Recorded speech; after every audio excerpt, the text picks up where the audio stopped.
कभी कभी इंसान ऐसी चीजों का आविष्कार कर लेता है जिसकी उसको जरूरत नहीं होती। इंसान द्वारा बनाई गई चीजें ही इंसान के ऊपर हैवी होने लगती हैं और इंसान अपनी ही बनाई चीजों में फंसता चला जाता है। और इस बात का पता तब चलता है जब इंसान अपनी जिंदगी की आखिरी सांसें गिन रहा होता है। और आज की मूवी भी इसी के ऊपर आधारित है।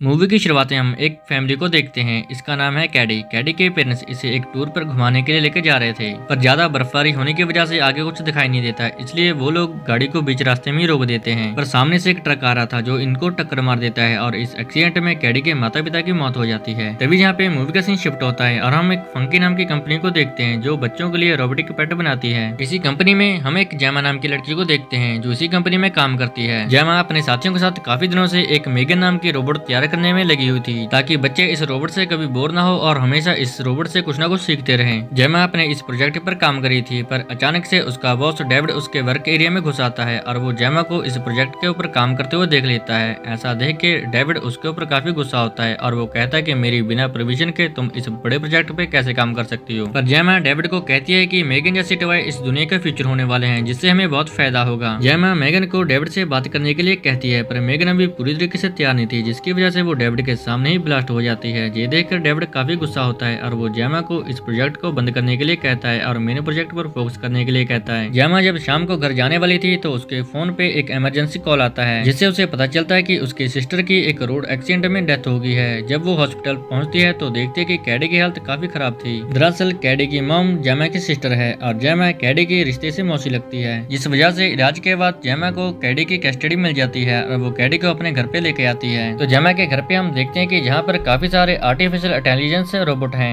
एंटर होते ही जैमा को एक रोबोट बताता है कि आपके लिए 6 मैसेज है। तो जैमा उन मैसेज को रीड करने लगती है। ये देखकर कैडी काफी नर्वस होती है। कैडी को नर्वस देख के जैमा अपने सभी रोबोट्स को स्विच ऑफ कर देती है ताकि बच्चे को डर ना लगे। जैमा कैडी को अपना पूरा घर दिखाती है, उसे कंफर्टेबल लगे, इसलिए जैमा उसके लिए सब कुछ करती है। अगले दिन जैमा के घर पे चाइल्ड थेरेपिस्ट आती है। वो जैमा का पूरा घर एक्सप्लोर करती है। इतने सारे रोबोट देख के वो जैमा को कहती है कि एक बच्चे के लिए इतने सारे रोबोट सूटेबल नहीं है। पर जैमा इस बात से बिल्कुल भी एग्री नहीं करती और वो उसे कहती है कि मैं ये सब कुछ कैडी की खुशी के लिए ही कर रही हूँ। फिर उसी रात को देखते हैं कि जैमा अपने कमरे में बैठकर पीछे पे काम कर रही थी और कैडी उसे देख लेती है। कैडी जैमा के पास आके उसके काम के बारे में पूछती है। तो जैमा कैडी को बताती है कि मैं पेट रोबोट्स बनाती हूँ जो बच्चों के साथ बच्चे बन के खेलते हैं। तो कैडी को भी रोबोट्स काफी पसंद है। वो जैमा से रोबोट्स के बारे में काफी पूछताछ करती है। तो कैडी जहाँ पर एक बड़े से रोबोट को देखती है जिसका नाम है ब्रुश। तो जैमा ने इसको अपने कॉलेज के टाइम पे बनाया था। ये जैमा का कॉलेज के टाइम का प्रोजेक्ट था। तो जैमा कैडी को ब्रुश के सभी फीचर के बारे में बताती है। सभी फीचर सुन के कैडी काफी खुश हो जाती है। तो वो कहती है कि अगर मेरे पास कोई ऐसा रोबोट हो तो मुझे खेलने के लिए कोई और खिलौने की जरूरत नहीं। कैडी की ये बात सुनकर जैमा काफी खुश हो जाती है और वो अपने साथियों के साथ मिलकर मेगन को असेंबल करने में लग जाती है। और कई हफ्तों की कड़ी मेहनत के बाद मेगन पूरी तरीके से तैयार हो जाती है। अब जैमा मेगन को कैडी के साथ एक कमरे में रख कर उस पर टेस्ट करती है और डेविड भी ये सब बाहर से देख रहा होता है। जैमा कैडी के फिंगरप्रिंट से मेगन को पेयर कर देती है। अब कैडी मेगन को इंस्ट्रक्शन दे सकती है। जब मेगन अपनी आँख खोलती है तो वो देखने में बिल्कुल इंसान की तरह लग रही थी। फिर इसी कमरे में बैठकर कैडी और मेगन कुछ गेम्स खेलती हैं। मेगन कुछ ही सेकंडों में कैडी की एक परफेक्ट पिक्चर बना देती है। ये देखकर कैडी काफी खुश होती है और ये सब बाहर से डेविड भी देख रहा था। डेविड ये सब देखकर काफी इंप्रेस होता है। वो जैमा के काम से बहुत खुश होता है। वो जैमा को कहता है कि हम जल्द ही मेगन को मार्केट में लॉन्च करेंगे ताकि हम सभी पैसे कमा सकें। फिर जैमा मेगन और कैडी को अपने घर पे ले आती है। उसे लगता था कि मेगन कैडी के लिए पूरी सेफ है। घर आते ही मेगन कैडी को पूरी तरह से स्कैन कर लेती है और वो उसके चेहरे के हर एक इंप्रेशन को रिकॉर्ड कर लेती है ताकि वो उसकी अच्छी तरीके से केयर कर सके। तो कैडी भी जहाँ पर बहुत खुश थी क्योंकि उसे एक फ्रेंड मिल गया था जो उसके साथ हमेशा रहेगा। ये दोनों हमेशा समय एक दूसरे के साथ ही गुजारा करते थे। देखने में ऐसा लगता था कि इन दोनों को कभी भी कोई अलग नहीं कर पाएगा। ये दोनों एक साथ ही खेलते, नाचते और एक साथ ही सोते थे। अब मेगन को होते हुए जैमा को कैडी की चिंता करने की कोई जरूरत नहीं थी। जैमा को भी अपना काम करने के लिए पूरा टाइम मिल रहा था। एक दिन जैमा अपने साथियों के साथ मिलकर मेगन में अपडेट करने के बारे में बात कर रहे थे, पर मेगन अचानक से अपने आप टर्न ऑन हो जाती है और वो बीच में बोलने लगती है। ये देखकर जैमा काफी हैरान होती है और उसे टर्न ऑफ होने का ऑर्डर देती है। तो मेगन जैमा का ऑर्डर नहीं मानती और वो कहती है कि मुझे सिर्फ टर्न ऑफ कैडी ही कर सकती है, मुझे किसी और की बात मानने की जरूरत नहीं। ये देखकर जैमा मेगन का सेकेंडरी अकाउंट एक्टिवेट करके उसे शट डाउन कर देती है। तो अगली मॉर्निंग देखते हैं कि मेगन अपने आप ही उड़ जाती है और वो खिड़की के बाहर कैडी को खेलते हुए देख रही थी। मेगन मेगन को कैडी की सेफ्टी के लिए बनाया गया था, पर देखते हैं कि उसका ऑपरेटिंग सिस्टम उसे अपने आप ही एडवांस बना रहा है और उसमें सोचने समझने की और महसूस करने की पावर अपने आप ही आ जाती है। खेलते हुए कैडी का एरो पड़ोस वाली जमीन पे गिर जाता है। ये देखकर मेगन उस एरो को उठाने के लिए जाती है, पर पड़ोसी का कुत्ता मेगन को पकड़ लेता है और अपनी तरफ खींचने लगता है। ये देखकर कैडी उसको बचाने के लिए आगे बढ़ती है, पर वो कुत्ता कैडी को भी काट लेता है। तभी इन दोनों की आवाज सुनकर जेमा वहाँ पर आके इन दोनों को बचा लेती है और वो पड़ोसन के ऊपर काफी गुस्सा करती है। तो पड़ोसन भी सामने से जवाब देती है कि तुम लोग अपने बच्चे को संभाल के नहीं रखते। फिर इधर देखते हैं कि मेगन उठकर उस पड़ोसन को घूरने लगती है। उसे देखकर जैसा पता चल रहा था कि ये अब पड़ोसन से बदला लेना चाहती है। पर उसी रात को देखते हैं कि जेमा और कैडी दोनों सो जाती हैं, पर मेगन रात को उठकर पड़ोस की जमीन पे जाती है और वहाँ पे कुत्ते को लालच देकर पहले तो वो अपने पास बुलाती है और उसे फिर जान से मार देती है और दूर कहीं जाके उसे जमीन पे दबा देती है और फिर से वापस घर पे आके बैठ जाती है। तो जेमा सुबह उठ के देखती है कि वो पड़ोसन अपने कुत्ते को खोज रही होती है, पर जेमा इस बात पे ज्यादा ध्यान नहीं देती क्योंकि जेमा का आज खास दिन है। वो डेविड के साथ मिलकर इन्वेस्टरों के बीच मेगन का डेमो दिखाने वाली थी और कैडी का इस सेशन में पार्टिसिपेट करना बहुत जरूरी था क्योंकि कैडी ही मेगन को कंट्रोल कर सकती है। अब डेमो शुरू होता है। मेगन और कैडी को एक कमरे में बंद किया जाता है। तब कैडी जहाँ पर बैठकर रोने लगती है क्योंकि उसे अपने मॉम डैड की याद आ रही थी। ये देखकर मेगन उसके पास आकर बैठती है और उसे दिलासा देने के लिए उसको लोरी सुनाती है और ये सुनकर कैडी वहाँ पे स्माइल करने लगती है। ऑडियंस ये सीन देखकर काफी हैरान और इमोशनल हो जाती है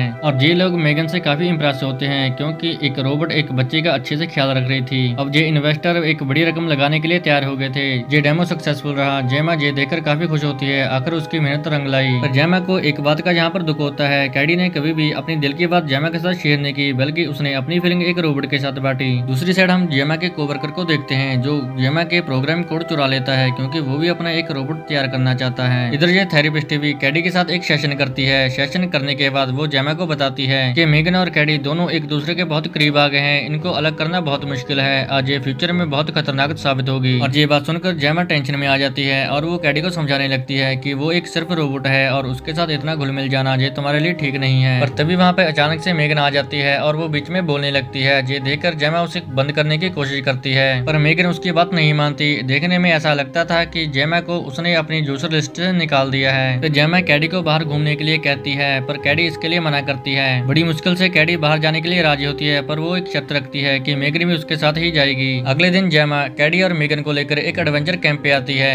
ताकि कैडी मेगन से दूर रहे और दूसरे बच्चों के साथ भी खेले। पर कैडी जहाँ पे कहती है कि मैं तो मेगन के साथ ही खेलूंगी। बड़ी मुश्किल से जेमा दूसरे बच्चे के साथ खेलने के लिए कैडी को मना लेती है और बाद में जेमा कुकिंग में बिजी हो जाती है। और इधर टोनी नाम का एक लड़का कैडी को तंग करने लगता है। ये देखकर मेगन अचानक से उनके सामने आ जाती है। कैडी उसे बताती है कि ये सिर्फ एक रोबोट है। मेगन को देखकर टोनी को काफी गुस्सा आता है। वो मेगन को उठाकर एक जंगल में ले जाता है और उसके ऊपर बैठकर उसे पीटने लगता है। और मेगन ज्यादा देर तक चुप नहीं रहती, वो भी उसको पकड़ लेती है और उसके कान खींच देती है। ये देखकर टोनी घबराकर और वहाँ से भागता है और मेगन भी जानवरों की तरह टोनी का पीछा कर रही थी। टोनी जान बचाकर भाग रहा था। अचानक से उसका पाँव स्लिप हो जाता है और वो सड़क के ऊपर गिर जाता है। सामने से आ रही गाड़ी उसे टक्कर मार देती है जिसकी वजह से टोनी की वहीं पे मौत हो जाती है। ये देखकर मेगन एक स्माइल पास करती है। देखने में लगता है कि मेगन इस बात से काफी खुशी महसूस कर रही है। टोनी की लाश को देखकर जेमा भी घबरा जाती है और वो मेगन और कैडी को लेकर वापस घर पे आ जाती है। जेमा दोनों से टोनी के बारे में पूछती है, पर ये दोनों कोई भी जवाब नहीं देती। तभी वहाँ पर एक पुलिस ऑफिसर आता है। वो जेमा से पूछताछ करता है।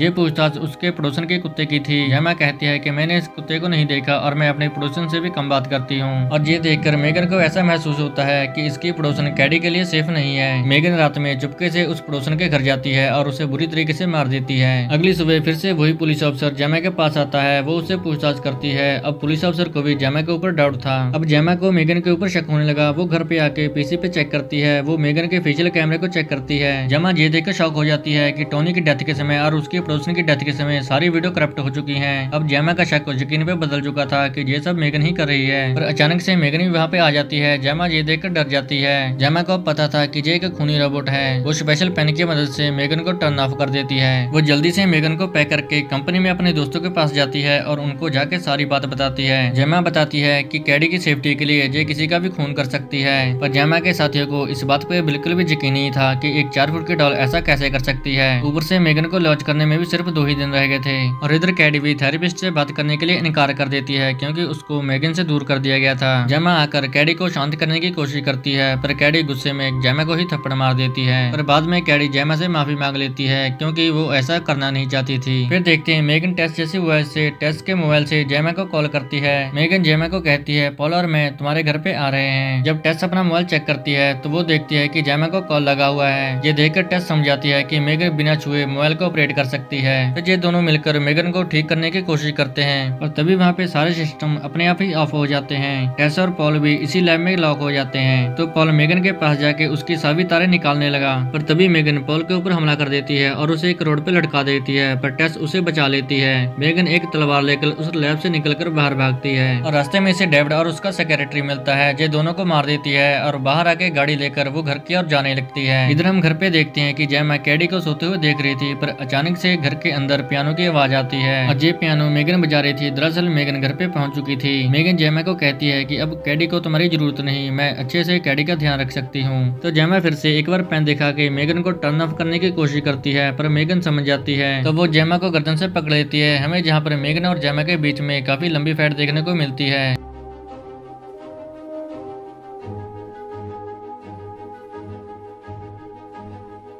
इस लड़ाई के दौरान मेगन की स्किन भी फट जाती है, जिस कारण वो काफी खतरनाक दिखाई दे रही थी। और इतने में सारी आवाजें सुनकर कैडी भी वहाँ पर आ जाती है और वो मेगन की सारी असलियत जान जाती है। तो मेगन अब जेमा को मारने वाली थी। जेमा को बचाने के लिए कैडी ब्रूस की हेल्प लेती है। कैडी ब्रूस के ब्रेसलेट पहनकर मेगन को बीच से फाड़ देती है, पर मेगन अभी भी जिंदा होती है। मेगन कैडी को बुरा कहकर कैडी के ऊपर ही हमला कर देती है। तभी जेमा पीछे से आकर मेगन के ऊपर हमला करती है और वो कैडी को छुड़ा लेती है। कैडी वहाँ पर एक पेचकस उठाती है और वो मेगन के चिप के अंदर घुसा देती है। इस वजह से मेगन वहीं पे काम करना बंद कर देती है, मतलब वो अब मर चुकी थी। मेगन को मारने के बाद ये दोनों घर से बाहर आते हैं। बाहर इन्हें पॉल और टेस मिलते हैं, जो पुलिस को लेकर आए थे, और यहीं पे ये मूवी खत्म हो जाती है। अगर आपको ये मूवी अच्छी लगी हो तो आप हमें कमेंट करके जरूर बताएं।